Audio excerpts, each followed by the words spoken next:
So it was suggested that I do a video on this thing that I'm about to show you, and I figured, well, let's see if I can. Here's what I have here. This blank paper envelope. It's more of a bag, actually. Pardon me, I only have one free hand at the moment, but I'll do the best I can. This thing. This is a record made from a spent X-ray. I'll hold it up to this little light here. Maybe you can see it better.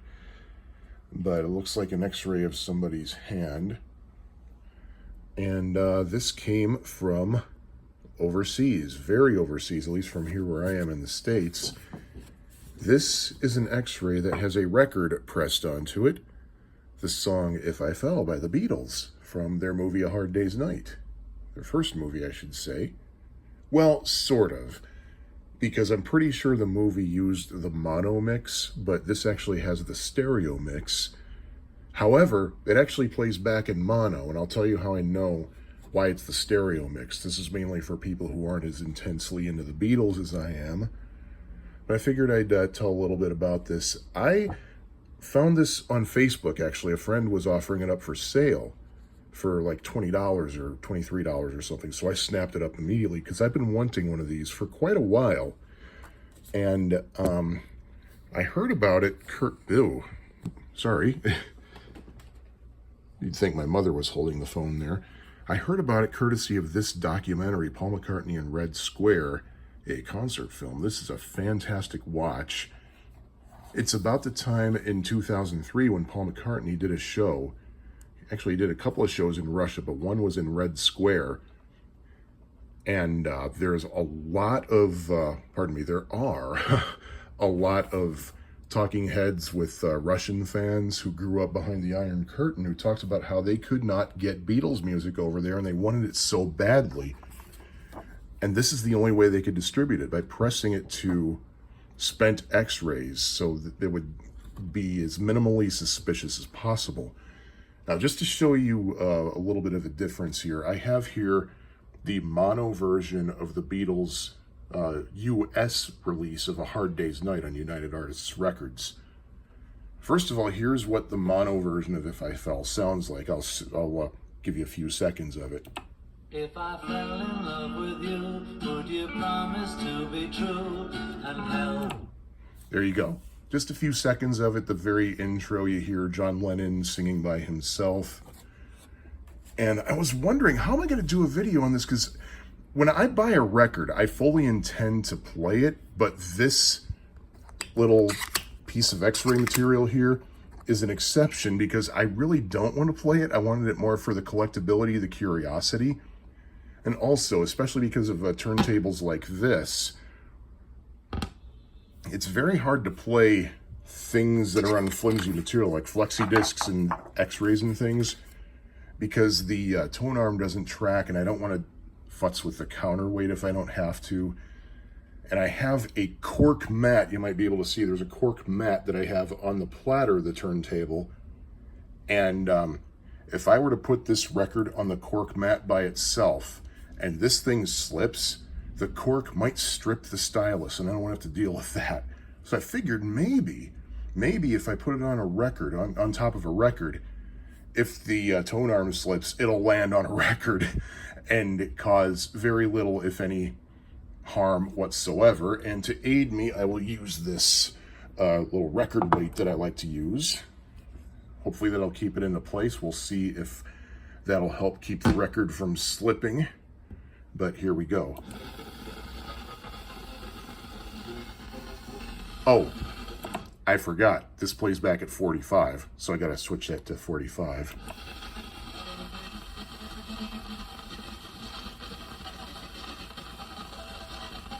Okay, it's not tracking very well. I guess I will futz with the counterweight a little bit. Oh,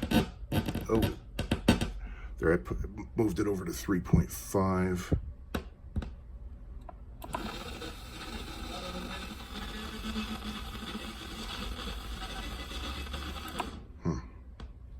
I'll try another trick. Actually, let me put that back to where it was.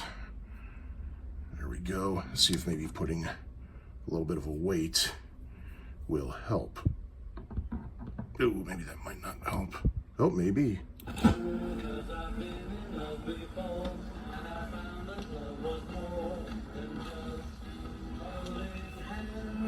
Here, let me back that up a little bit. Let's put it in reverse. Just so we can hear more of the intro.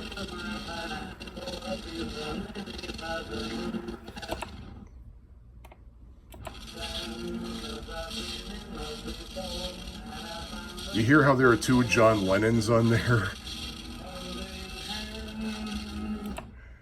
Wow. So that's how I know it's the stereo mix, because when they mixed the song in stereo, John Lennon's vocal was double tracked on the intro. There's another small difference between the mono and the stereo, but I'm not going to get into that right now. One thing we Beatles fans love to do is listen to mono versus stereo and spot the differences. But yeah, you can hear that, number one, the sound quality is for crap on this.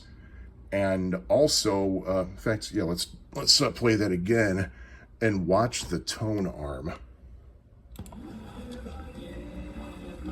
See how it's going back and forth? Yeah, so this wasn't properly centered either. It might be that it was pressed off center. It might also be that when the hole was cut into the center of it, see how it's not quite perfectly round? That might also contribute to it. So not only does it sound bad, but it also kind of has that flutter and wow when the speed kind of fluctuates. And that will happen also when something is off center as well. Or it could be the source was off center. And obviously this was likely recorded over the air, meaning that somebody played the regular recording and just stuck a tape recorder up next to it and hit record.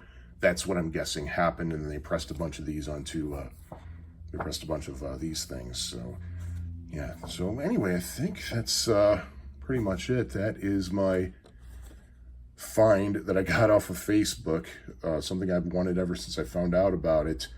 A USSR pressing. I don't know what year this would have been from. I don't know when they were passing around pirated music on X-rays, but I'm pretty sure it was before the wall fell.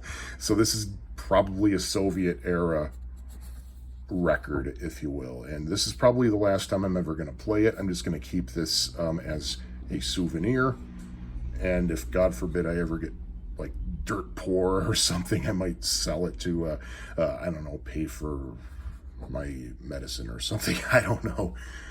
But anyway, there you go. Thanks for your curiosity in this, and I will stop abusing my equipment right now.